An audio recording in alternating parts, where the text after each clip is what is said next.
American ideal that perhaps we do need to have in Haiti now, and the Haitian diaspora need to make those people understand as well. So that's where I'm coming from in terms of the platform, but I'm also here tonight to discuss American politics because a lot has happened. And I'm glad you open up with, let's make sure we put God first, because at the end of the day, when you sway too far away from that, a lot of bad things can happen, whether from a personal standpoint or from a national standpoint. So I'm eager to contribute to the debate that we're going to be having tonight, talking about both what I'm doing on the Haitian front and also what's going on here. Absolutely, and that's right to note that we do have Haitian non-community who's interested in politics, Right. who's engaged. Absolutely. Okay, and one of the main reasons that I came back to this radio station is just because of that. Okay, it's not just because I just want to have a show. Yeah. I want the community, the African American community, our community, that knowing there is a mainstream voice out there is a Roberto out there doing something, so people could say, well, wait a minute, this guy, they're just not the boat people. Yeah. So I don't want, I mean, some stigmas are always going to be there. And certain things that I'm going to say, people are going to realize that this guy's actually an immigrant, but No, but boy, hold on. Like for me though, I own it. I'll tell people I own it. I did not get here on a boat. My beloved mother did, and it's because of her sacrifice that I know who I am and I know where I'm heading. Because at the end of the day, we are ensuring that the next generation don't have to catch up to get here. So somebody might I could care less. understand our point of view to say, why these guys are thinking like that. So that's the reason I want. That's good. We have to make sure we put that out there because. Our generation's voice, we did grow up believing and working for the American dream, right? So oftentimes that dream has been tainted. It is not what perhaps we would have expected it to be, but at the end of the day, we got to see progress from one generation to the next. So I think that's where it's important. That's where we have to have the conversation where Haitians and Haitian Americans, it's not necessarily the misconceptions, the prejudices that you have. We have people in this community that are Republican. We have people that are Democrat, that are conservative, that are liberal. We don't come in one package. And Absolutely. you and I, we've had these conversations many times. And that's one of the reasons why even we might sit on the opposite side of the table, you and I have always had respectful conversations, and we agree to disagree on the things we need to agree to disagree on. But at the end of the day, we always make sure our community, whether it's the Haitian American community, the Black community, we have a voice, and we make decisions from an informed position. Absolutely.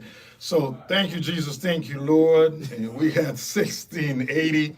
And I tell you what, the number, this show, I'm going to have some open line because I want to know some of the reaction in the community. And later on, we're going to have some guests calling in. The selection of Kamala Harris, we have 89 days left for the general election and 40 days for early voting throughout the country.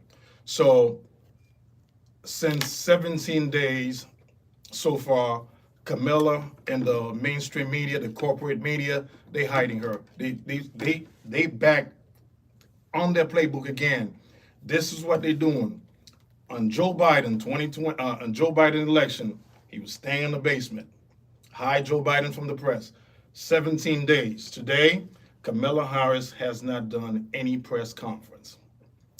Selection of Tam Waltz.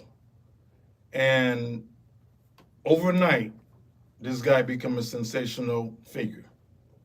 The more you learn about him, the more we learn about the state of Minnesota, what happened during the George Floyd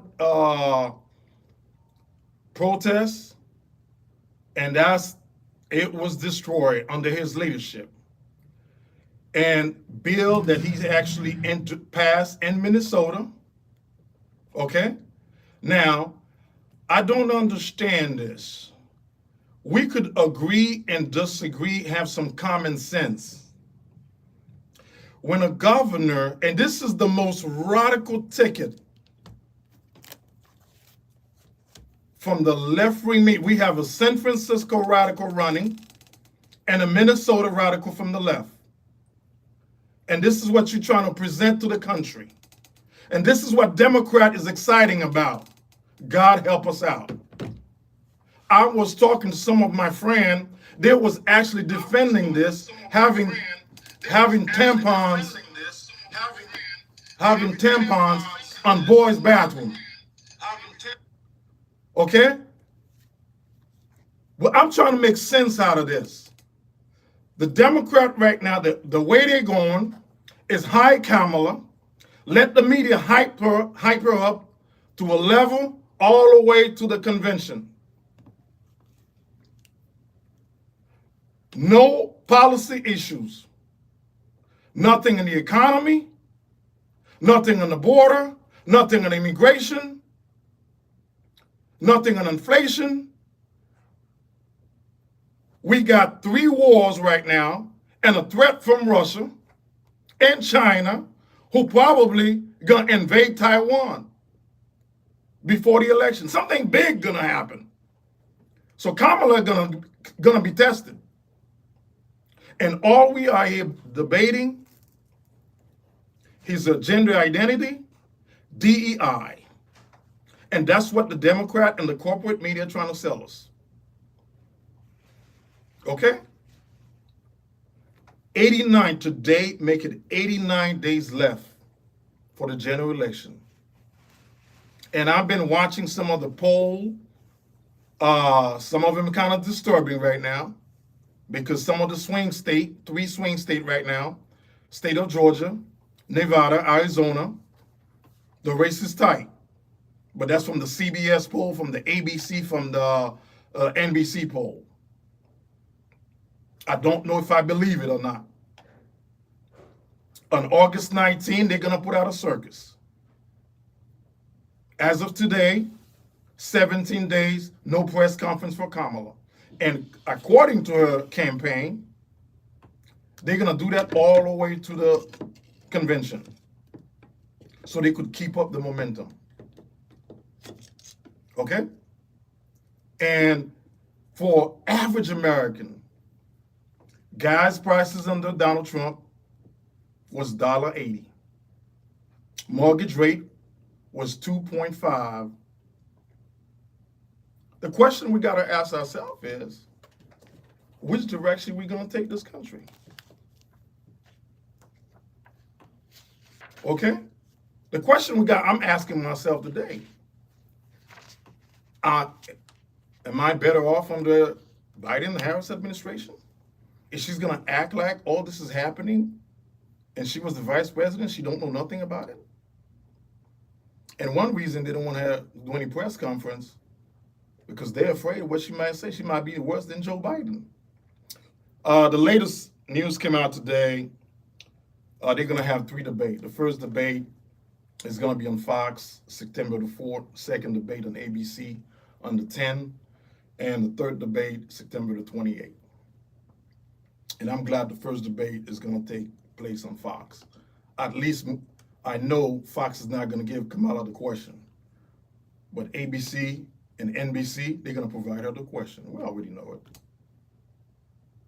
Okay? So that's what we're going to debate. Part of it we're going to debate. And I have some great clip for you tonight that I'm going to play, especially one of her clips. And montage of Kamala, some of the stuff on fracking, on the economy. Now, all that is going to change because the media tried to transform Kamala Harris. Okay?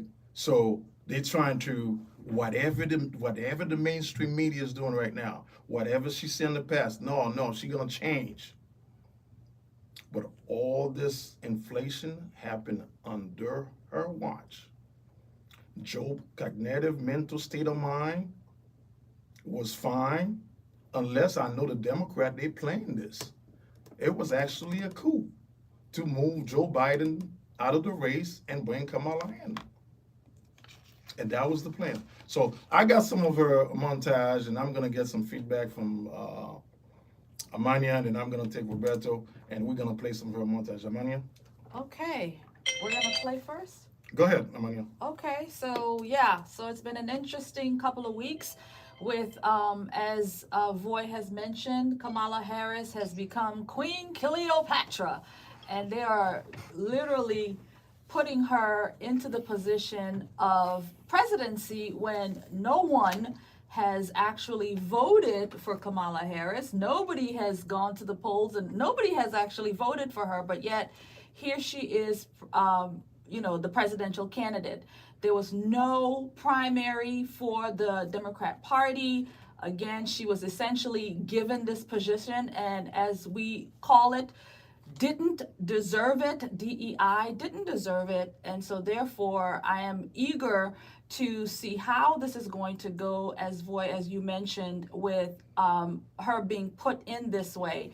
And I just have to say, I'm sure you probably have that clip of the disgraceful first rally that Kamala Harris put on with our girl Megan Thee Stallion as they were, twerking at the rally. So that's what black people like. It was very as a woman, as they like to call us, people of color, as a woman of color, I was definitely very embarrassed to see. I mean, give Kamala any way you want to put it. But when you put her on the stage as the first black woman of color, and so this is your first debut as the anointed, as the candidate, right, after the coup. This is your first event. This is your first time out as this candidate. And what you have to open up your rally is girls disrespecting themselves, disrespecting the womanhood, having themselves out there displaying these sexual things that has nothing to do with policy or any of these things. But here you are, we got you twerking on the world stage for everybody to see. So for me, it was a disgrace, gentlemen. I have to say, it was a disgrace. So that's what I got, boy. Roberto, what's your take during all this been happening, the selection of governor of Minnesota, Tim Walz, the way the Democrat forced Joe Biden out of the race? He was forced, he was not volunteer. It was a coup. The way that Hollywood is the one making the agenda. Okay, George Clooney, who raised $30 million. And it was George Clooney who went to the New York Times, said Joe Biden had to step down. And then after that, it was a collection of Clooney, Hollywood, and Obama. And the rest after that followed. Now, Nancy Pelosi the other day on an interview said, well, I didn't have anything to do with it. I didn't tell him to step down. So was it a plan from the beginning to bring Kamala in? Was it a plan that they know Joe Biden could not continue with the presidential race? You know what happened after the debate, and after that he had 3 interviews, one on ABC, one with Lester Hall, and one with BET, and it was a total disaster. So average American is not making the decision. It is the Hollywood, it is the shadow government, and today been 27 days since the attempt assassination on Donald Trump. Yeah. Voy, I have many takes on the topic itself. However, I want to take a pause to address it from a different lens, really, and that's Kamala Harris, addressing Kamala Harris from a different lens, because for all the young black men, women that are aspiring leaders, I want to actually put an accent on the social issue that I see with Kamala Harris. I think growing up in America and growing up in American politics, especially before Donald Trump, if you're a black candidate, there's a certain way that you're expected to be.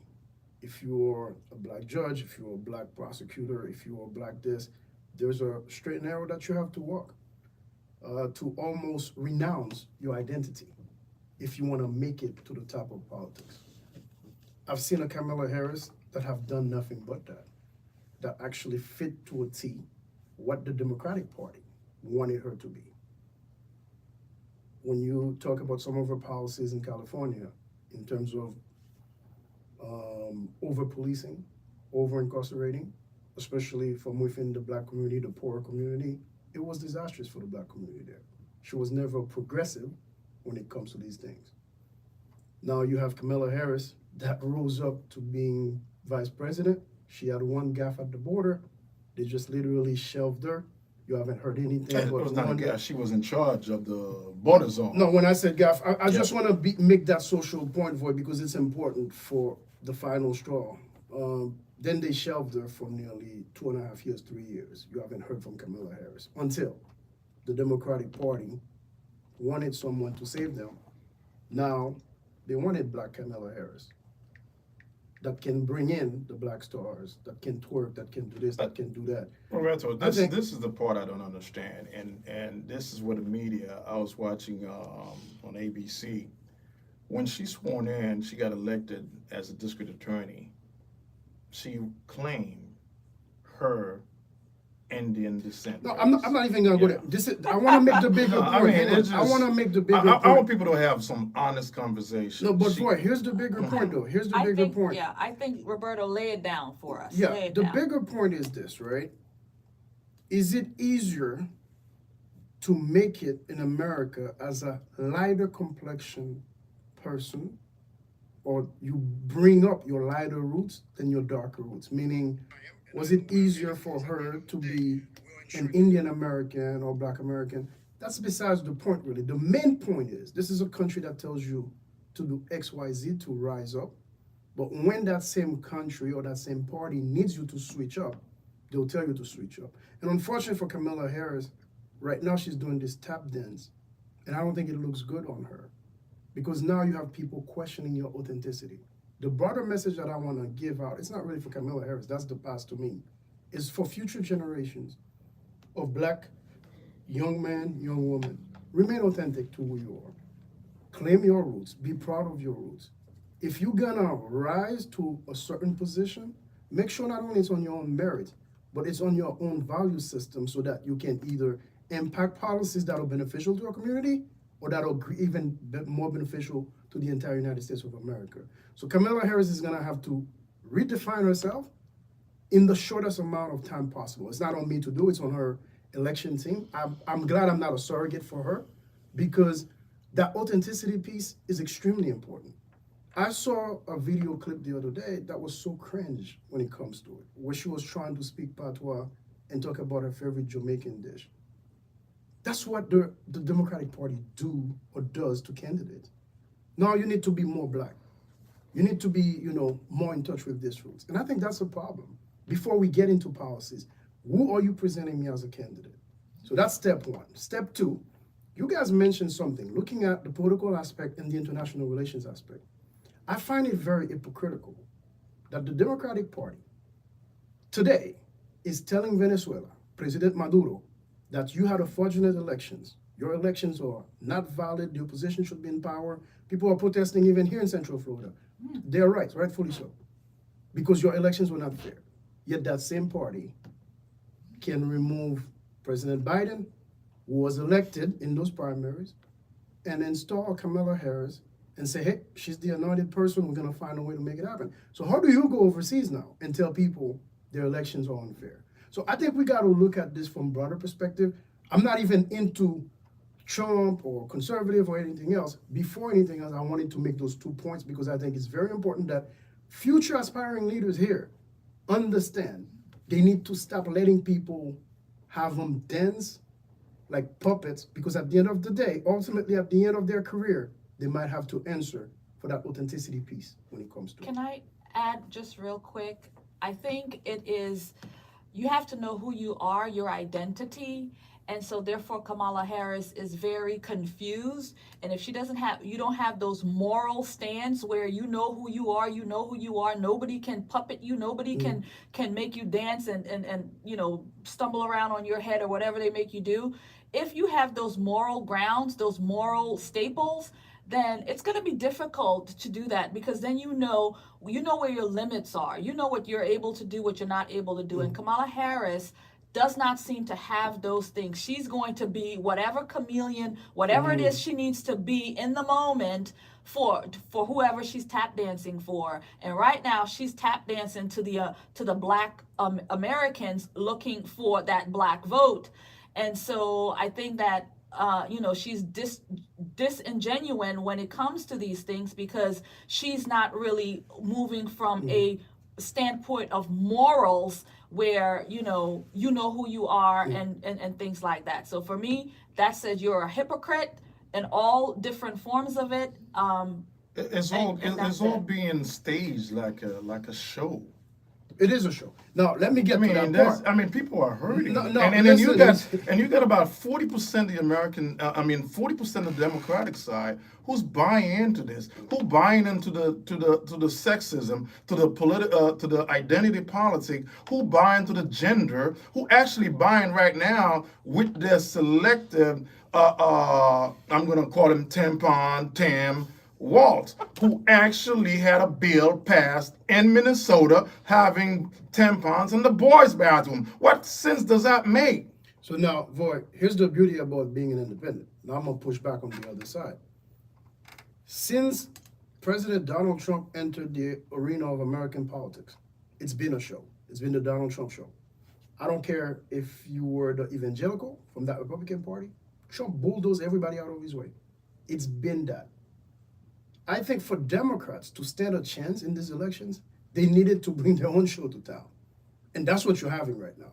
There is no way you would have asked me in 2016 that the Democrats would have elected someone to be the nominee of the party. Who's from California, the most radical person. I'm not even talking about this. Yeah. But 60 days before the general election, they would replace that person. I would have told you, you crazy? You're smoking something that I don't know the name of yet.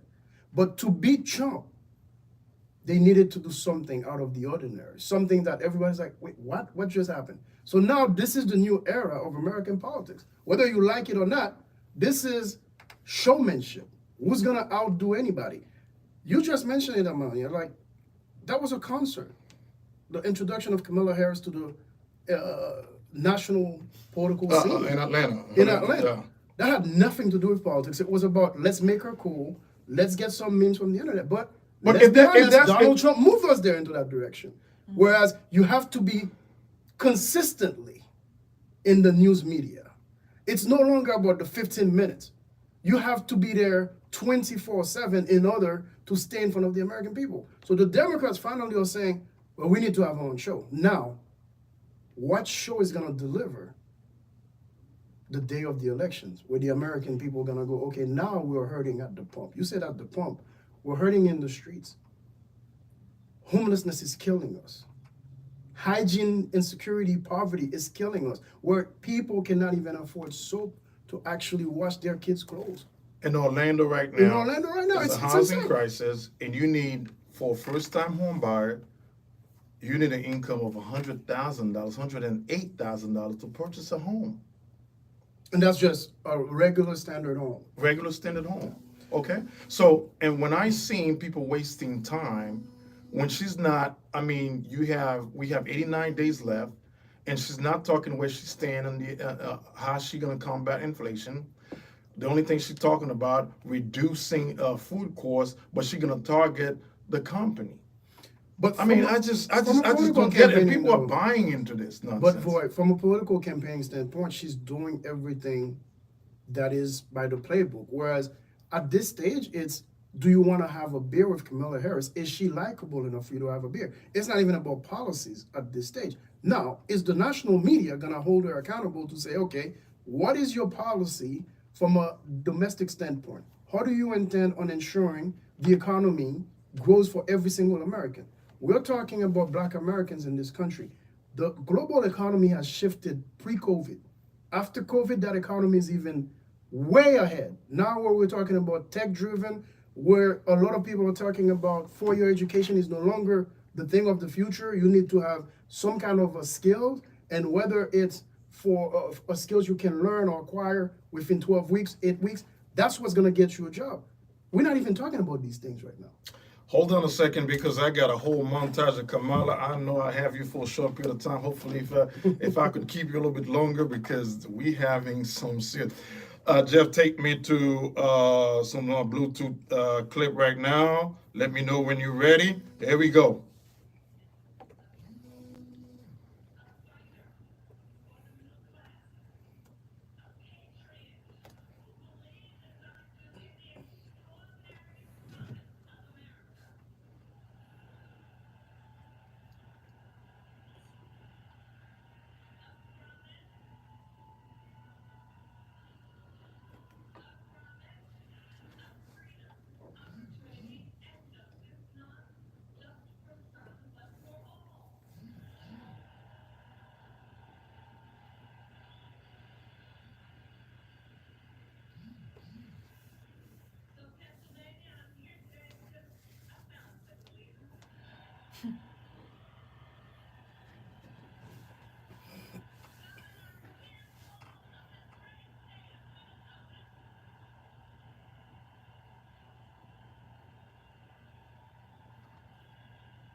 Well, let me hear from some of you guys in the community. 478-946-1080. The line is open. Keep Jeff busy on the board. The line is open. Let me hear you. Let me hear what you got to say. And one of the pastors from North Carolina, God bless this pastor, because we at a point in America where party politics, I have never seen this since I've been in this country. Maybe it was like this before. I didn't know it. A party that can even identify if you're a man or woman. And the representative, who introduced this bill in Minnesota, actually said she believed the boys could have their period. And this is the kind of nonsense. And people are cheering out there. Some folks will leave these folks alone. Okay? This is what's coming. Now, the governor of Pennsylvania, Judge Shapiro, which is Jewish, he's the one some of the and the Democratic Party trying to do as the VP. And what Kamala did, she been harassed trying to show she's with Hamas. And it was a last minute decision. And Judge Shapiro, the governor of Pennsylvania, is a Democrat, and he's Jewish. And Kamala's husband is Jewish. Folks, stay with me. Okay? He's Jewish. So for her to show strength, to not give in to the radicals, to her progressive wing of the Democrat Party, so she made a decision, pick governor of Minnesota, Tim Walz. Because if she would have picked Josh Shapiro out of PA, it would have looked like she's supporting Israel. And she also came out, one of her I guess in PA she mentioned it, or she's gonna put an arm embargo against Israel. Okay. Now as I was coming here, and I heard that, well, no, that's not what she meant. She already changing already. So, and like I said, I'm trying to understand where they're going with this, because her husband is Jewish. She's sleeping with a Jewish man. That's fine. After she used all the brothers. Allegedly, I'm sorry, allegedly. Allegedly. Okay. After she dumped the Montel Williams, used to have his own show, and Gary Brown, I vote ex-mayor out of San Francisco. So, and she's promoting the black family too, so with her Jewish family. So you see, it's just, one thing what Roberto's saying is to me, it's all a show. Okay? And I have this pastor out of North Carolina, since we on WKB 16. Before you jump on that, yeah. May I interject something? Yeah, go ahead. I think one of the things that I do want to bring up, I find the pick surprising, because normally when you're already the VP and you're running for office, you don't pick a running mate that is a governor normally, because you already have executive leadership kind of experience, because that's one of the moves where you have, Senator Barack Obama at the time, he ended up picking Biden, despite the fact that Biden wasn't a governor, because he felt like, you know what, we're good, we're fine. But normally, if you're a senator running for office, you pick a VP that's a governor. But it seems like even the short list for Kamala Harris was full of governors. So it goes to show the Democrats understand their path to victory is very narrow. They need to pick a coalition that can put them in the White House. A progressive coalition. I don't know what the numbers are. I would not venture to guess, but here's what I'm thinking. They know Pennsylvania, that entire belt is at play. So they just need someone that can go out there, galvanize the vote, and get the votes for them. Is it a progressive coalition? I don't see how you can sustain a progressive coalition when you have the conservative blacks, because let's face it, black folks from the South are very conservative on a lot of social issues. When you have a governor, a lot of them, but a lot of these, I used to think so, but I don't think I used to think so. When you look at the black church in America, who's highly supportive of the Democratic Party, with all the crazy and radical policy that they bring in, and this pastor out of North Carolina, he's going to touch on that. And these pastors are not pushing back on this. That's the difference, though. What you got to understand, again, from a historical standpoint, the blacks from the South has been very conservative on a lot of social issues. You can have people being active in politics, voicing their disgust, concern, whatever you want to phrase this as, or they can sit at home while you're relying on their votes to get in the White House. They don't go and support you because they don't support your nominee for VP. They don't support some of your policies. So it's a gamble when you mix and match when it comes to that coalition that Harris is trying to build to put her in the White House. So I think Democrats are playing with a cigarette that's lit up on both ends right now. On one end, you have the extremely progressive Tim Walz, and then on the other hand, you're courting the votes of some of the black folks from the South to put you in the White House. Remember, that same coalition of conservative blacks, that's who put Biden in the White House. Okay. So it's a dangerous game, but how is it gonna end? I don't know. So you can play. Okay, but let me play this pastor out of South Carolina from World Overcomer Church, and he laid it out. And Jeff, bring me on.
Hallelujah. Thank God for this pastor, and I hope a lot of pastors standing up. We got a call.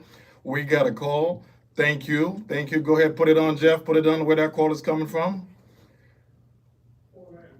Orlando, hello, hello. Welcome to Political Flashback, my man. How are you? We're discussing Kamala Harris and her VP pick, and where the Democrat Party stand, and where the black community stand.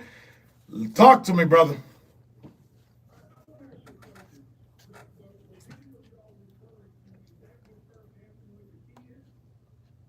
Which video? The video in Atlanta? That's the first that's the first rally she did in Atlanta.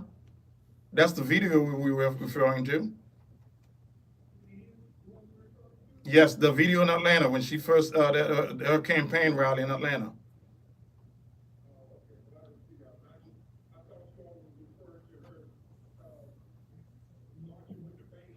No. That's we were talking to a friend last week in Atlanta when she did that rally, and she actually opened her campaign on a drag queen show. Hip hop concert. Yeah, it was it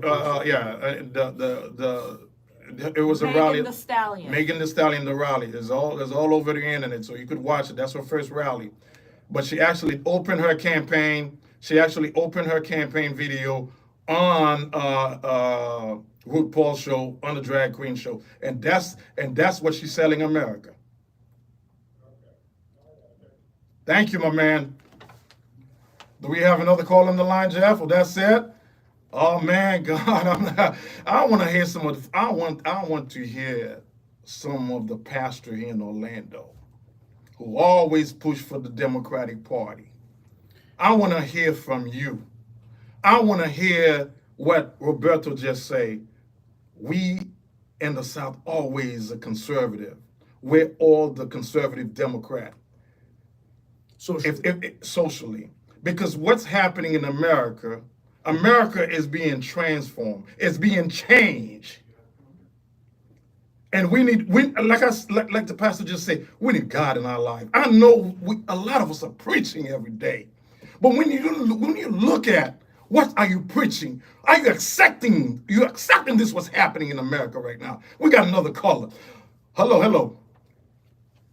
Hello, how are you? Welcome to Political Flashback every Thursday from 5 to 7 p.m. Talk to me.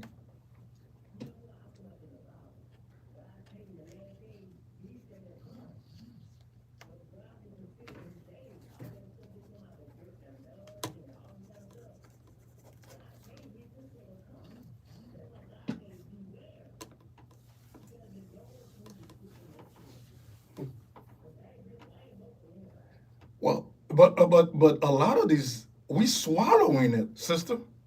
We are it's being sold, especially some of this black church in America. We're being pepped to the Democratic Party.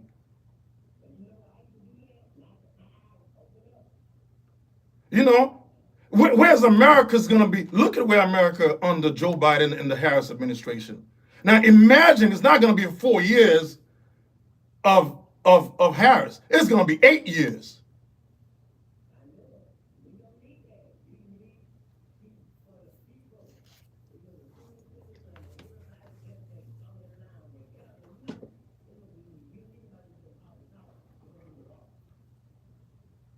Okay? But how do you deal with some friends and family who say, well, it's the new deal. We gotta accept it. How do you have that conversation with your average blow, your average friends out there? How do you have that conversation? And that's what I want to know.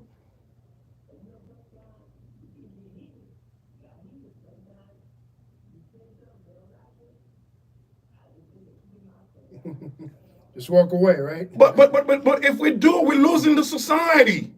This is what happened. We're losing the society, sister.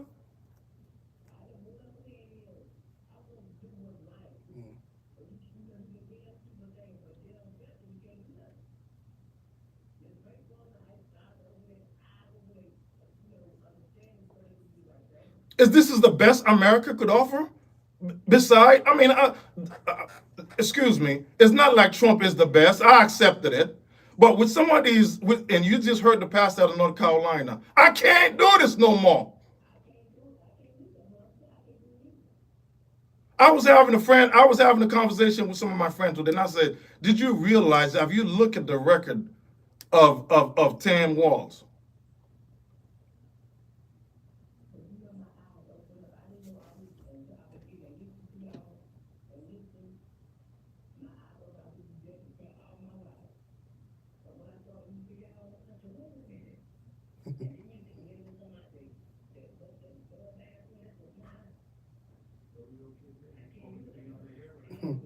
Sister, I love you, but we got to keep up the good fight, and I appreciate you listening to me every Thursday from 5 to 7 on WKB 1680. Stay tuned. Oh, talk to me. We got another call on the line, Jeff. All right, bring it on. Hello, where you calling from? Are you calling from Orlando? This is Voy Nicholas. What's going on, Glenn? I'm happy I'm happy you're here. I'm happy you called. I must have touched you, Glenn. I must have touched you, Glenn. I told you I was going to touch your soul. I told you I was going to touch your soul, brother.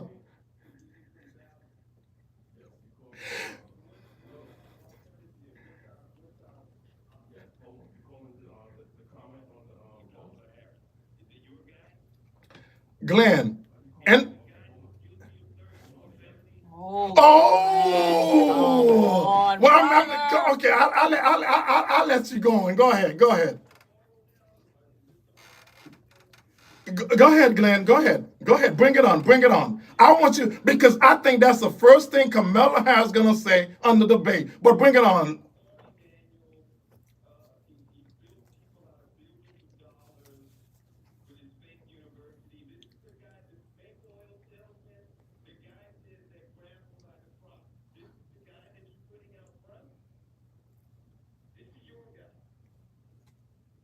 Let me know when you're done. Let me know. Okay. Compare. Okay.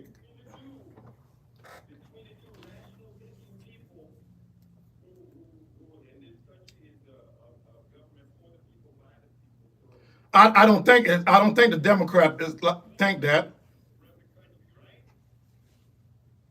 Yeah. Well, you okay? Hold on, Glenn. Hold on. Hold on. Hold on. Hold on. Hold on. Hold on, Glenn. Did on the primary, did 15 million voted for Kamala? Yes or no? Who they voted for? They voted for Joe Biden during the primary. Okay, did the Democrat, hold on, John, hold on, Glenn. Did the Democrat have a primary or the candidate? Robert Kennedy went independent. Colonel West, did you guys allow? Let me interject something. Glenn, brother, listen. I'm just gonna touch up on that election aspect. I'm not on the Trump, this and that. But if you guys gonna make the argument as Democrats for this country is governed through elections, if the Democratic Party is gonna go to Venezuela, go into Haiti, and tell people how to run elections, you cannot sit here and tell me that Kamala Harris actually went through a fair election to get to where she's at. So that irked a lot of independent voters, and you guys will find out very soon in the polls coming out that we don't think that's democratically fair when it comes to how she basically is ascending to the primary spot of the ticket. So you guys can go back to having the old age debate of conservative versus liberal, but from a common sense standpoint, you cannot use that argument to say this is a democracy, this is through elections, and then you basically impose someone from the Ivy Towers of California and Hollywood. That's gonna be really hurt the That's who's making the decision for Glenn.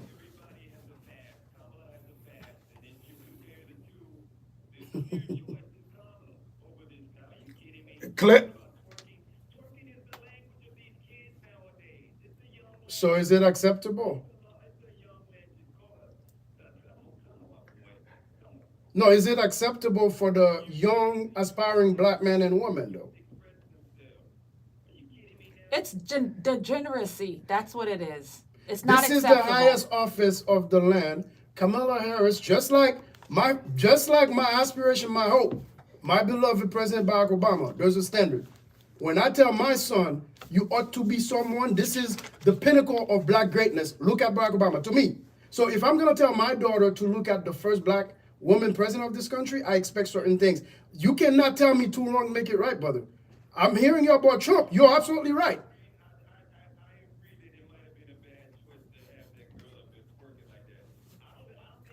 I'm not. Listen, I'm not worried about the twerking. I'm worried about the radical policy. I'm worried about an 8-year-old in California and Minnesota who parents cannot stop a transformation of a child. That's what I'm worried about. I'm worried about Kamala policy. Now let's take it back.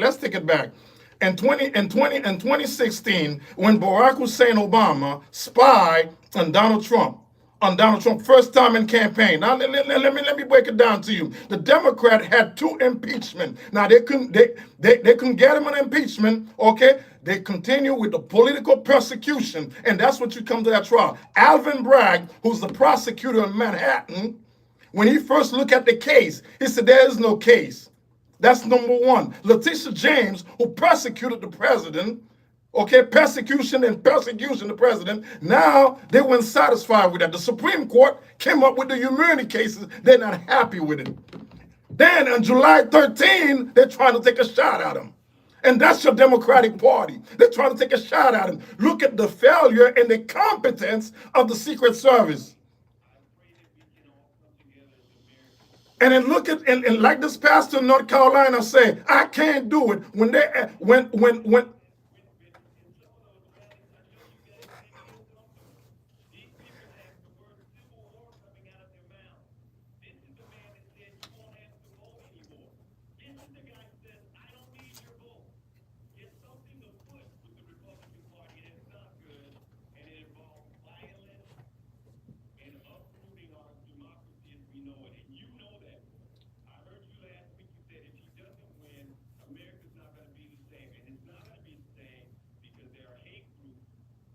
on both sides. On both sides.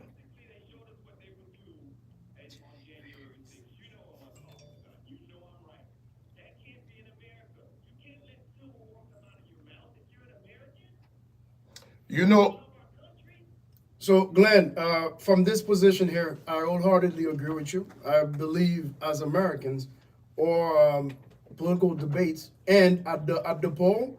But by the same token, Glenn, if I may, by the same token, yes, on that side, that shouldn't be echoed. President Trump should actually say, well, there will be a peaceful transition of power. But by the same token, too, the left has got to understand that they need to stop taking pot shots at Trump or demonizing any Trump supporters. So that's where I stand, on the side of reason. That's it. Yep.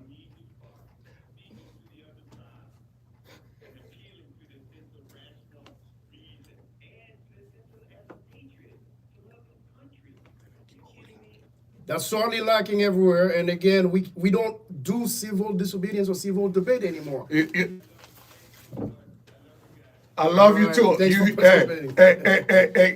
We absolutely. I'm gonna make sure you have it. We had 8 years of Obama. Did not give us any major legislative agenda. The only thing he Do gave. not speak ill of President Obama while I'm here, just so you know. The only thing he gave it was the gay marriage and Obamacare. What major legislative agenda that Black America is benefit from Obama, and we're not gonna benefit anything from Kamala Harris. I love you, Glenn. Keep up the good work. Keep up WKB. Keep the phone line open, 407-894-1680. Let's have it in political flashback. We're about to take a break, and we got 3 more callers on the line. Wait,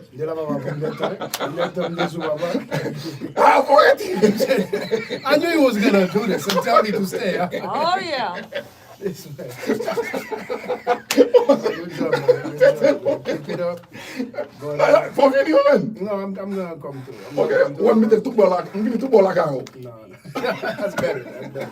I'll jump on and then leave after that segment. Then. Yeah, that's fine. Okay. But good stuff. Good stuff. Non, yo gen haïtien dans communauté ya, qui qu'on a fait yo. Okay.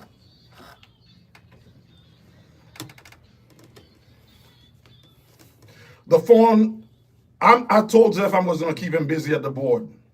I told him that. And the phone line is lit up. And I want to hear from you, Orlando, from Ocoee. We have another call on the line. Go ahead, put him on, Jeff. Put him on. Hello? Yeah. Yes. Hey, Tuan, how are you? Okay, my man. Tuan is a candidate running for Congressional District 10, a Republican. Okay. Tuan, I'm glad you called. How's the race is going? And talk to the listeners on WKB 1680. Hello.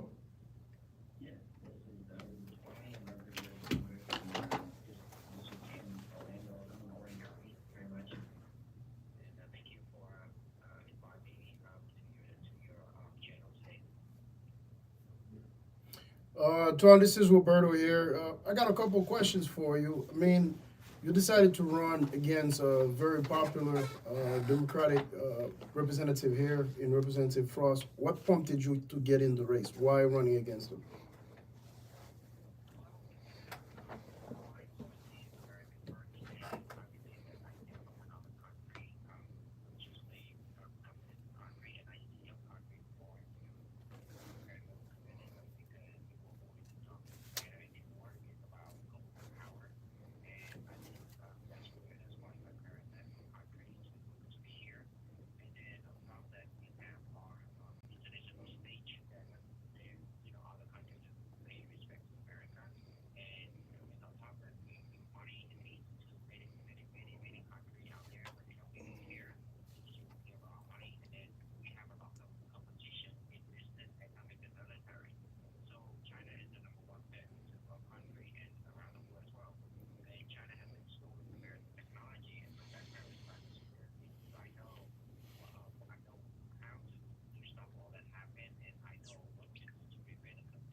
Tuan, let me ask you a question. Let me ask you a question on what America facing today with an inflation, the highest inflation in the last 50 years, on the housing prices, and the average income right now you have to make is $108,000 to purchase a home, with the interest rate high. How would you combat that if you have an opportunity to win the primary on the Republican side and to go face Maxwell Frost? One of the things that he stood up in a debate, he's worried about climate change. And people is hurting right now in America, and he's worried about climate change. That's the most important thing for him. And go ahead, give me those two answers because my phone line is busy. Go ahead.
All right.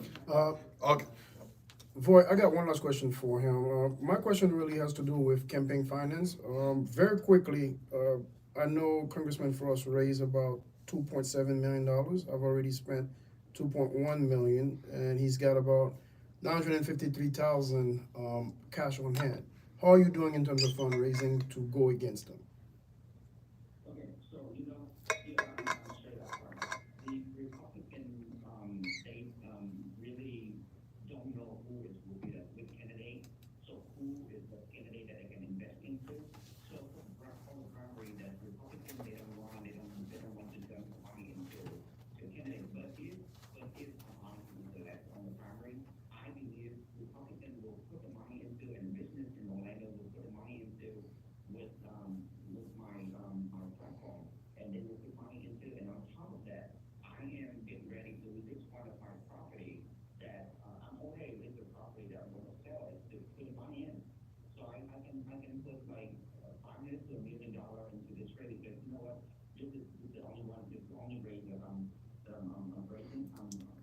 All right, my man. All right, thank you, and I'll be helping you out as much as I can. Thank you for supporting WKB, this family, and we're gonna do everything we could do here and to support you in this campaign. So good luck, good luck. I know you got a lot of event coming up this week. The campaign is doing well, so I appreciate you and answering those questions. Thank you so much, Dwan.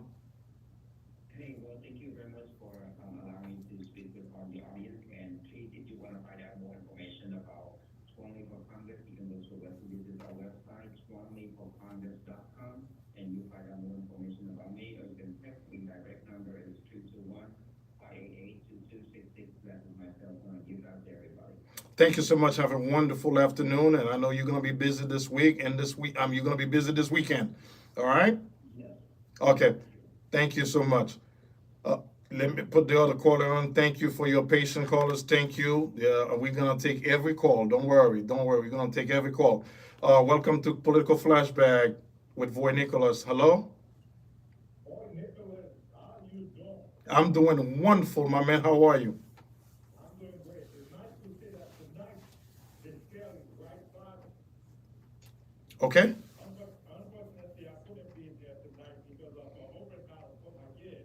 Okay? But I can clearly see the scale is right side. Okay? I can believe that you are telling the audience, based on moral ground, that Donald Trump is a better candidate. Did I say based on moral ground? Based on policy. Not only that, he said the scale is right-sided, so he just pushed me into the Yeah, right I know, side. I of the know. political spectrum. I know. I don't know if I should be insulted or I don't know how I should feel about Well, it. No, because And I'm the independent in the room, Because- and I'm trying to be the grown-up at the table. No, with him, It's the common sense. with him, everything you brought up to him is a propaganda It's when he doesn't have a propaganda. debate. So this is how Well, the it's got to Democrat be an deal. adult in the Yeah, middle to keep this, because side, when you right? present evidence, this Yeah. is how you deal with radical liberals. When you present them with evidence, it's propaganda. But go ahead, keep going. We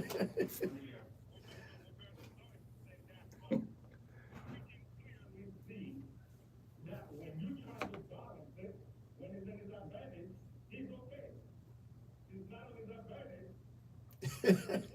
It doesn't matter. The scale is right side. What is talking about a man who said normal to black young woman? Oh my God. He's talking about a man who prayed, okay, a co-star after receiving sexual favors from his co-star while married. He's talking about God and all of this. I should say, and you think the pastor's gonna agree with this? Come on now. So let's not do that. So if you're gonna base this election based on moral ground, my friend, I can tell you, you always have to do the end because there's nothing morally straight about your God. Okay, give me a second to respond to you, because you,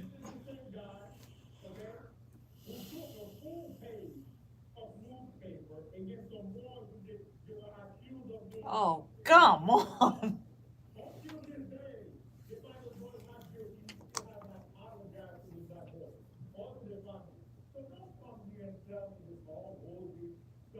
Okay? Now, on the other hand, you're talking about the vice president who was nominated, right, by Kamala Harris. well, he's No, not appointed. nominated, She wasn't appointed, nominated. It was a selected. coup. That's different. Selected, That's different. yeah. Yeah.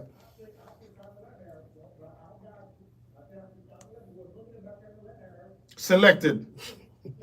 Yeah. Okay, now, this man, when you're talking about tampons and the boy bottom, that's a happening. Don't do that to the audience. Oh. This man signed to law, okay, for bathroom and the school to have menstrual products for the students to use.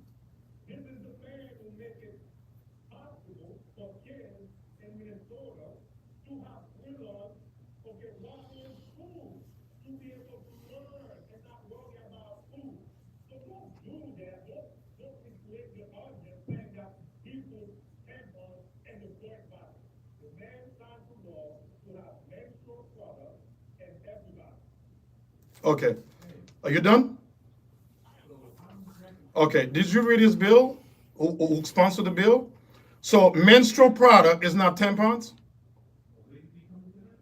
No, I'm just asking you a question. No, menstrual product is not a tampons? Oh, no. Okay, what is menstrual product for female is?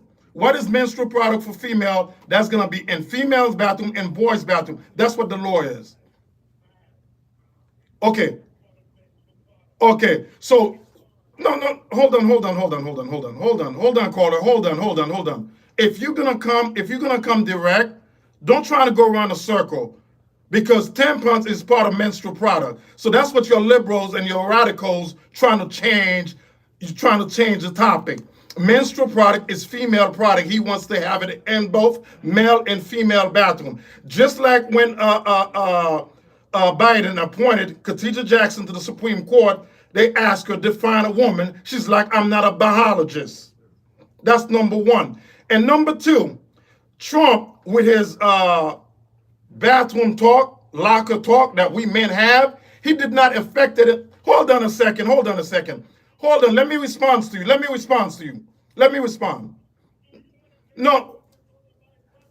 Okay, let me respond. Why don't you relax? Let me respond to you because I was listening to you because you're trying to make a point.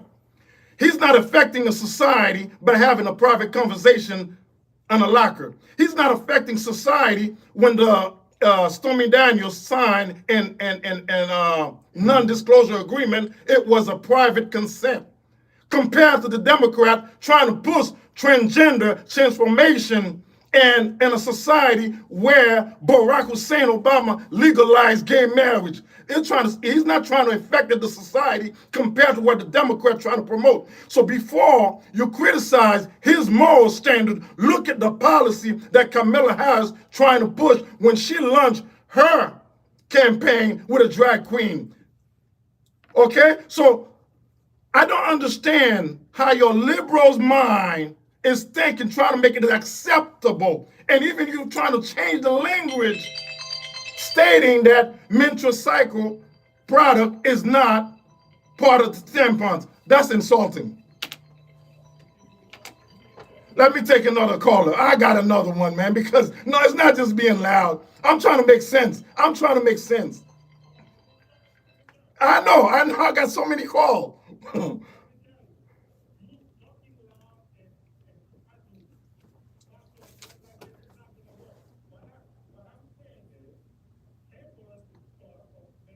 Oh, now you're saying it now.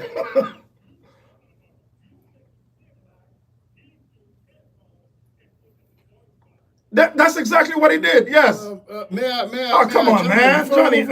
Before we move on to the next caller, here's what I want to address here. We got to address policy.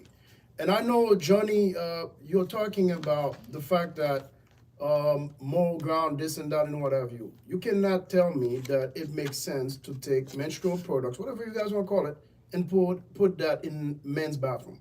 It's absurd.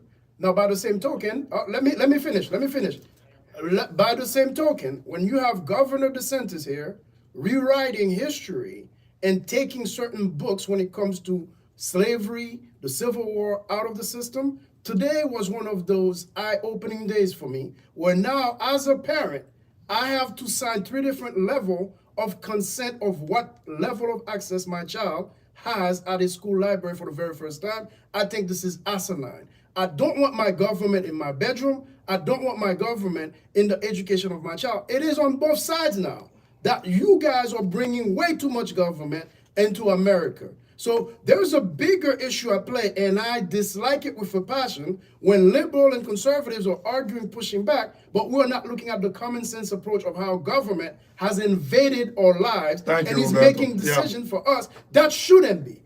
See, I'm standing on the side of what you want to do in your bedroom, what you want to discuss with your physician. That's your business, your prerogative. Now, does it impact my life? Does it impact my way of raising my family? Millions of lives. Millions of lives. That's where now we're going to have an issue. So I think the best thing to do at this point for Kamala Harris is to start talking policy and stop the do you want to have a beer, do you like me type of tour. We've already been into day 17. Now we're going into week 3 of the campaign.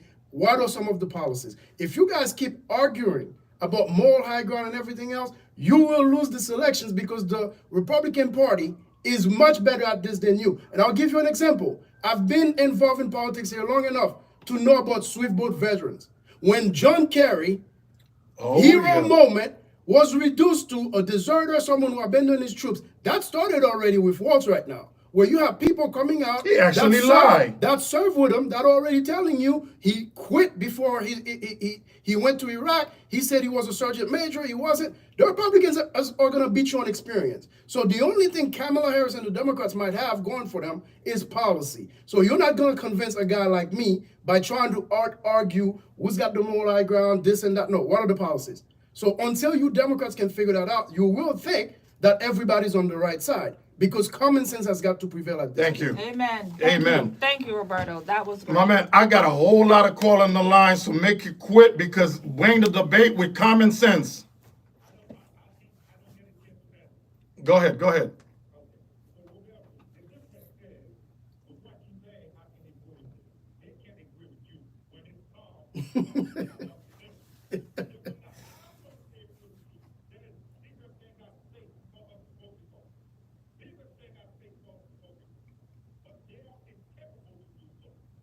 Sure. No, I would take that up with Voy because I know when I make some points, he's gonna talk to his boy DeSantis. I know he meets with him every other Thursday, so you better talk to him to get out of my children's education here locally. That's all I'm saying. That's my message. Okay. All right. All right, Johnny. Can I interject? Johnny, thank you. I'd like Johnny, to thank you, because I got a whole Johnny. lot of people waiting, my man. Before we move on, Thank you, lawyer Johnny. I would just like to address Roberto in this book thing. So Has Roberto ever had a whole list of the book? the books, Roberto. I'm gonna bring him the We do list. not want to have children looking at things that belongs in the bathroom, in the bedroom for adults, right? We don't want that in our books. We don't want children having to look at that. So that is my point on that. Governor DeSantis is removing certain books that's inappropriate for children and for children in school, and that's See, my. now this is where Amania, do me a favor, because I went to a book fair in Volusia County. Next week, can we bring him a list? No. Oh, I got you. Listen. I got you. Okay, bring him a list. I'm gonna We bring got you the callers. books. We're gonna take the callers Yeah. and I'll come back. Go ahead. Boy managed to keep me here for 2 hours already. He hijacked my evening, and he's really trying to keep me here because we got to talk about this. So let's pick the. Let's Go go ahead. to the next caller. Thank you, caller, for your patience. Thank you. Hello? Yes, welcome to WOKB on the Political Flashback every Thursday from 5 p.m. to 7. Make sure you tune in now and share the live and support the radio station.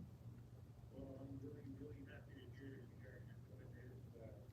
This is Coach Boone calling live. Hey, Coach. We're Okay. good. Welcome to the conversation. I also got a coach in the house too, Roberto, soccer coach. That's right. Yes. Coach, how are you? Ah, very good. So what you got for us today, Coach Boone? Go ahead, my man.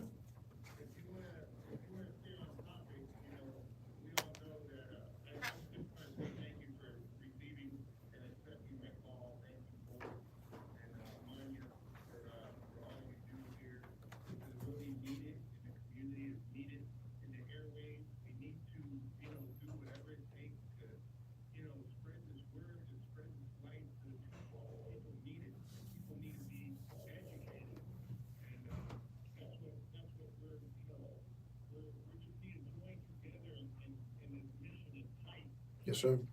Yep.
And that's what the Democratic Party have been doing for the last 60 years, and especially in the black community, making them big promise. We had a black president who didn't achieve much at all. Like today, watch Coach Boone grandkids, when they read history, open a history book, what major legislative agenda that Barack Hussein Obama accomplished. Okay? And how advanced that the black community, what wealth and prosperity that they build economically. So we look at today, the Democrat, they on steroid about abortion and demand. I mean, why not trying to reduce the number of abortion You look at since 1971, since Roe versus Wade went to the Supreme Court.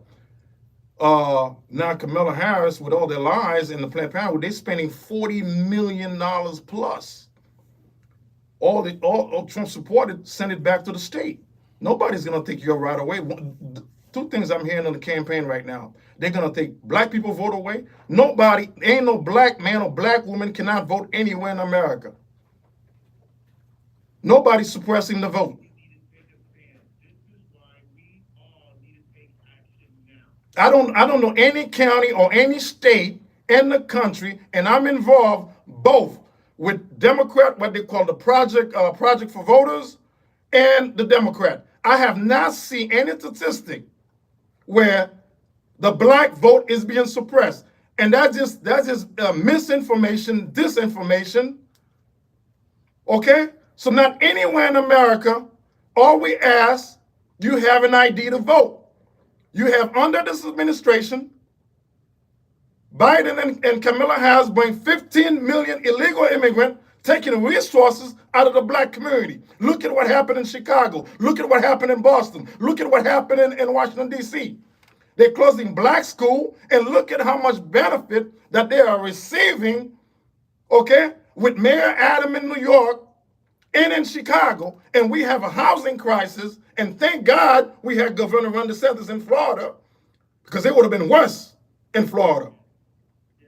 So, and that's the only agenda, and that's the only issue that the Democrat is pushing, is abortion on demand.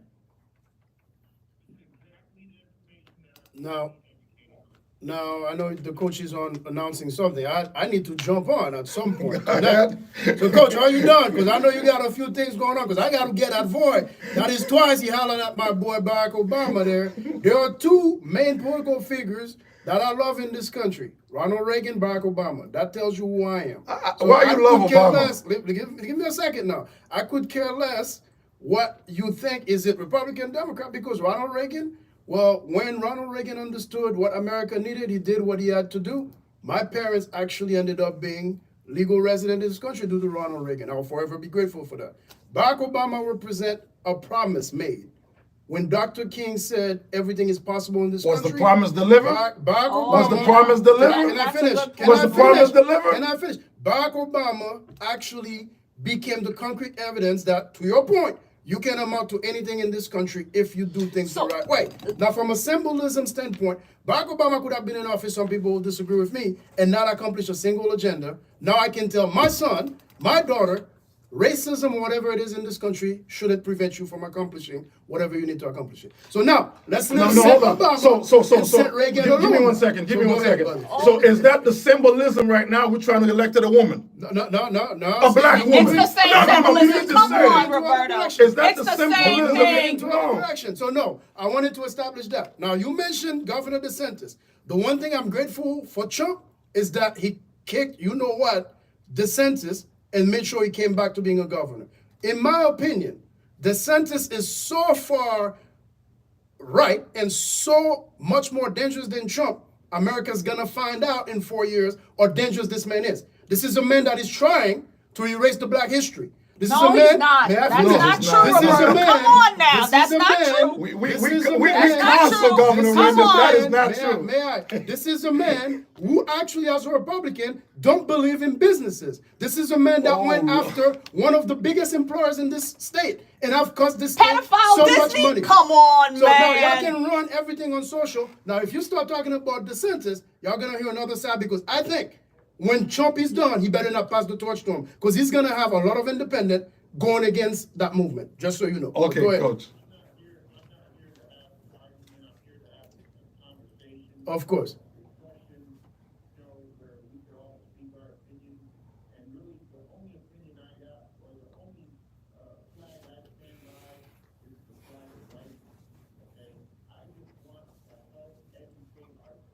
Yes, sir.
We got people suffering. that we're hoping he's building that. That doesn't make sense to me. So obviously, the current administration isn't, they don't have a good track record. Look at the economy, look at the gas prices, look at the prices in the grocery store. I'm hurting from this. Me personally, my pocket is hurting from this. So what do? I'm not gonna just sit here and watch the news and listen to you guys on the radio. I gotta do something about it. So you're with me, let's unite, let's get our people, because arguing isn't gonna get it. What's gonna get it is leadership. Having a purpose is gonna get it. Having a vision is gonna get our people to that freedom that we're desiring. Am I correct? Absolutely, Yes, Coach. You're correct. So, in saying so, August 13th, come out and support us. Our first town hall, we're the bipartisan town hall. We're giving local leaders a chance to voice what it is that they feel is a solution to the problems that we have in our current district. Okay, right there, center of the hood, superstar in power. Come out there and support us. 6 days. We're gonna have food trucks, we're gonna have music, we're gonna have DJs, we're not gonna have anybody twerking. That's not the image we're gonna have. We gotta lead people to life, to the example that Thank you, Coach. to us by Jesus Christ. Thank you, Coach. I appreciate you, your call. Coach. Hopefully, you will be in the studio with me live one of them Thursday, so we could continue with that great dialogue. Thank you. I appreciate it. Keep spreading the good word. Roberto say something that catch my. Boy, I appreciate you, Amania, and your co-host. I'm sorry I didn't get your name. Roberto. Roberto, that's right. Roberto, thank you guys. You guys, keep doing an amazing job. I know you guys are passionate. I hear it in your voice. However, when we argue, people are gonna turn off. But when we I try not to. I could just bring me a good, honest debate. That's all I ask. Coach, just so you know, Voy and I, we've been arguing from infancy. This is natural. After the show is done, this is going to be my brother. When we need to agree, we're going to agree. We are Haitians. That's going to come out as love. Trust me. No ill feelings there. And right now, we gotta make sure we lead them right. I'm not saying you guys aren't doing it right. We just gotta lead them with the Absolutely. right way, the right truth, the way, the light. You know what I mean? Absolutely. Boy, I got events coming up. Please host it. Amania has a list of all the events. I got a chance where people can come out and educate them, get them to vote, get their voter registration booths out so we can educate our people and get them off that fence. So, Thank you, Coach. Have a Coach Boom. Have a wonderful evening. Keep up the good work. Thank you, Jeff. I think we got another call on the line. Bring it on. No, are we good? They hang up. Are they scared? Hey, that's what it is. They waited scared. too long, probably. They're scared. I told them be patient.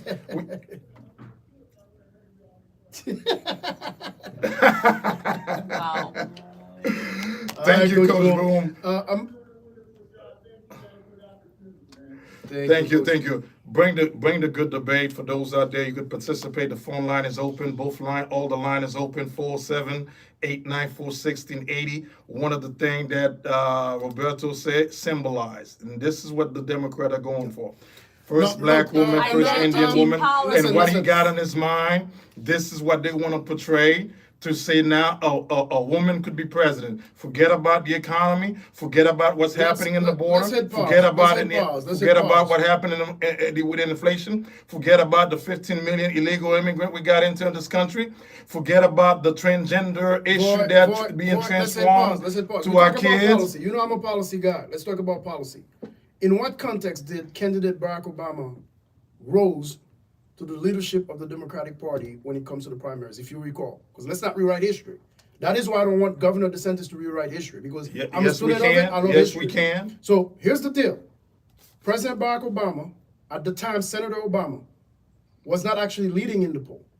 When everyone was frantic, when the economy had collapsed, under the leadership of whom you know already, the entire economy, subprime mortgages, and everything was going on, he kept a steady head and a steady hand.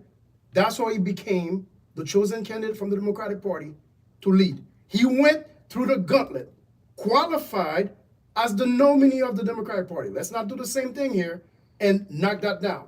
Now, the beloved John McCain from the Republican Party stood up to the hatred that Barack Obama faced and said, hey, This is just so happen to be a man I disagree with on policy, but he's a good man. Now, I know in America today, there's no more room to actually pay homage or compliment to your opponent. But let's not do that. We're not going to demonize President Obama and say he was just a symbolic gesture. Far from it. Now, when I say in terms of symbolism, what he represented, from a personal standpoint, no one can ever take away the fact that this man did 8 years.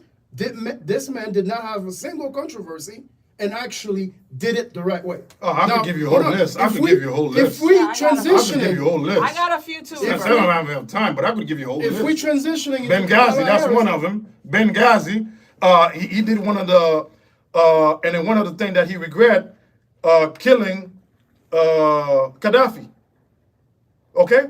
Who was trying to bring prosperity, economic prosperity to the African nation, Gaddafi, who's the founder of the African Federation. So you want me to keep going? Boy. Do you want me to keep going? I told you not to go there. So now, Do you want me we're to keep going to going? really compare controversies of President Obama versus controversies that we've had with Biden and Trump right now? No, I mean, Because you know I'm going to bring the laundry list now. Let's not go there. Well, bring it next Thursday. That's not going to happen today. I don't have enough time, so you know that. But here's the thing, guys. I want to alright. finish with this and then turn it over to Amania. Amania, it really hurt me deeply today, and I'll tell you why. Growing up in a country like Haiti, I've seen the heavy hand of government. I don't ever want to see government telling me what color trash can I can and cannot have, even though your HOA is worse than government, you're the Nazis, but that's besides the point. But I don't ever want my government to be so far up in my life that I cannot breathe. When I went to my kid's school today, and the librarian has to sit down and do a video of how many choices I have to pick in terms of what library book my kids can and cannot read, when my kids have been in that school for so long and it was never an issue because I'm the parent that has read to my kid. I'm the parent that has ensured that my kid is competing for the AR trophy every single year. You're telling me I'm incompetent as a parent. You as a government needs to teach me how to do my job as a parent. Do I go to Tallahassee and tell Governor DeSantis how to run the mansion there? I don't. When the American people cede all control to their government, we will no longer be a republic. Whether you're a Republican or Democrat, we have to be very watchful of that day when the government turns into a communist government. Whether it's a communist, whether it's actually some kind of dictatorship, Americans should never stand for that. That's my point on this. It's all But Roberto, to your point, you are upset about that, but you're not upset about the teachers union who make the policy, who's not teaching your kids in school? Oh my No, God. I've never had that issue. Wow. You know why? So you're not upset with the teachers union. Pause. So you're not upset with the teachers union, but you're upset with that. Void. Again, this is a thing that should be handled at all level. All politics is local. Okay. I want to fire my representative if I'm not being listening to at OCPS. I want to fire the school board entirely. I want to fire the principal. That's the control we have because you should have a PTA you're involved in. My conference with my teachers is that, hey, how's my kids doing? What do I need to do? What do I need not to do? If you take that control away from me and you're telling me I'm school number one on the list and this is the color uniform my kid's gonna wear from Monday to Tuesday, you took away all control that I have in the upbringing education of my kids. Pretty soon you're gonna tell my kid he or she cannot learn about his history of where he came from. I told you guys from the beginning of this show, I will be authentic. I am unapologetically Haitian American. I know my roots. I know my ancestors fought for their freedom. I know that history front and back. I want my kids to always remember it. I don't want a white governor to take that away from my kids. Simple. Jeff, I'm going to play the last clip because that was Jimmy Raskin. That was 2 days ago. He made this. If Donald J. Trump won the election, he's going to invoke part of the 14th Amendment, Section 3, to stop the president in Congress. And if you say it doesn't happen, well, civil war. So that's a Democrat who's the ranking judicial member in the House. Isn't that what they were criticizing you for earlier? Right now, before our very eyes, is Section 3 of the 14th Amendment, which they're just disappearing with a magic wand, as if it doesn't exist, even though it could not be clearer what it's stated in. So, they want to kick it to Congress, so it's going to be up to us on January 6th, 2025, to tell the rampaging Trump mobs that he's disqualified, and then we need bodyguards for everybody, and civil war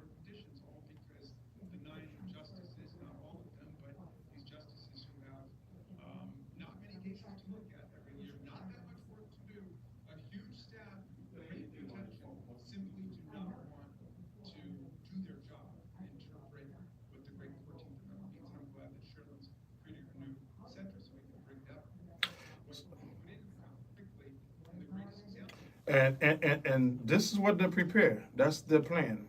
Because impeachment didn't work. He lost the election.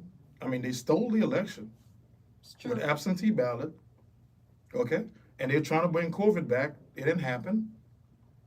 All right? So they didn't like the decision the Supreme Court made. You see, last week, Biden come with new proposal, okay, for the Supreme Court, but they're not challenging the federal court level from the Fifth Circuit because it's full of radical judges. So this is the direction they want to take this country. Okay, so next week we're going to discuss that more on the court level, what Biden wanted to do, because he's a lame dunk. Only got 6 months left, and actually we don't know who's in control of this country. This is true. We don't know who's in control. And my thing is, it's going to be something dramatic happen in the next 89 days. Something going to happen big. Not And- another COVID. And Kamala Harris is going to be tested. It's going to either, because we're facing 3 wars and a threat from Russia, who already stated, I'm going to sell a weapon to the enemy of the United States. And Kamala's not going to have no response. And Vladimir Putin said, I want peace. The Democrats want to continue with the war, and we're going to be suffering in America. And I'm going to take the next few minutes. I'm going to address my brother, Roberto, because some of the platform that he has, taking that few minutes to talk about it, and we're going to end it there. Well, Amania, always a pleasure. This is the thing that a lot of people in this country are afraid to do, having a conversation. We will agree, we'll disagree, but at the end of the day, the respect, the love is always going to be there. And I think if this country has more room for healthy debates like this, it will not spill into violence ever, because we can air out all of our frustration, angst, and anger civilly like we used to. And I pray that more people will emulate that. A lot of people don't know me and Voy goes so far back. I mean, I heard Johnny say earlier, Voy, you can't yell and everything. Well, that's Voy. That's why he talks. The moment the argument starts going, he goes high. Yeah, You he gotta goes wait, high. then You you gotta- go in. yeah. You can't let him push you around. This is Voy.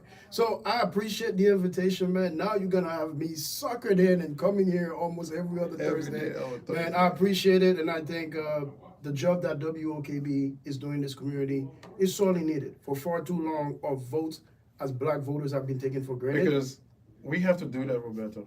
We have to because our Nobody's people's doing it. vote is too precious for us to Okay. give it away every single election. We got to show Jeff here there is some Haitian who's interested in politics. We have to show we black, we don't always agree and disagree. Okay? We all different. Yeah. Okay, on our viewpoint. And we had a point where we could have some honest debate, have some common sense, and be able to sit down at the table. That's it. And that's what it's about. Okay. It's a discussion, just like your own brothers and sisters from same mother and dad. You're not gonna agree 100% with everything they stand for or say. But at the end of the day, can you move the needle forward? Can you inform the folks that are listening? And that's the aim of this show, and I'm glad I was able to take part in it. Again, as the chairman of PAPA, which is the platform of Haïtiens pour Haïti, platform of Haitians for Haiti, we are seeking solutions. The U.S. is always a beacon of hope for the rest of the world. The beacon of hope that the U.S. is not the house divided U.S. It's the U.S. where, again, less government, more common sense, policies that are moving the country forward always. That's what I would love to see in Haiti one day, but it's gonna take a lot. So if you're listening here, you ever have something to bring to the table when it comes to Haiti or any international debate, whether it's Africa, you're part of the African diaspora, the Haitian diaspora, reach out. If you're a good neighbor, whether you're from the Black American community here, it doesn't matter. Reach out, 407-473-0232. We are there to listen. We are there to actually accept ideas that can move the needle, that can inform our people. Voy, Manya, thank you so much. Okay. Well, it was good to be with you, gentlemen, once again. It's always a pleasure to have these conversations, and so it's very, very important for us to have these conversations because there's not a lot of people out there doing it, and it's tough conversations to have. And so with that, I just want to plug in what I'm doing outside of here. I know Coach Boone talked a little bit about it, and so yes, we are presenting community town halls, conversations, panel talks where we are talking about the issues, and these are tough to do, but we are bringing the conversation to the community, and I am really grateful to be a part of that. And you can always catch me on my YouTube channel. Hey, you guys, always on my YouTube channel where I let loose and talk about the issues. And so, again, I'm really proud to be a part of this community, Voy. Thank you for your vision and what you're doing here and bringing the conservative voices to the fight, man. To the fight. To the fight. And ask Amania how it was with Corey Mills at dinner. Oh man, yo, he was debating Corey Mills. I'm like, yo, this is the congressman. Boy, chill out. Yo, he was just like that. Just like you see him here, he was just like that. I'm Yeah, like, when it was like, you was talking about the rescue in Haiti, I'm like, I have not been able to go to my town in Haiti for 5 years. Yeah. And you're so concerned about this. Quick anecdote though, the city where it's from, we are neighbors in Haiti. We're from cities where you have to walk and look up always. We don't look down to no one. That's we it. don't look down on anyone. So it don't matter if you're the president of the United States, we have something to say. We don't have water in our mouth, we're gonna open our mouth and speak amen. up. And let me say thank you to the management team. Thank you to Ashanti. Thank you to Steve. Thank you to Glenn. Thank you to Jeff for doing a good job at the board answering the phone. I appreciate your help, my man. I hope that's why I bring you Patty, because I know you need the energy. Because with me, you gotta be on high stamina. So I thank you. I appreciate it. And the radio WKB 1680 is there to support the community. If you have advertising, any politician, most of this black politician that's running, the radio's there. Bring the advertising to the radio station. Support me, sponsor my show. Anything that we could do to help have a better community. So I'm glad I could be here every Thursday with my colleague from Every Thursday Political Flashback. Reason why we call it Political Flashback, because everything in politics is a repeat, and we talk about things over and over again, so we could make some sense out of it. Thank you so much. I appreciate all the callers that call in, Coach Boom, Tuan Lee, and other caller that was in the line. Thank you, Glenn. I love you. Ashanti, thank you for giving me the opportunity. And Steve, I appreciate it. Jeff, it's all yours.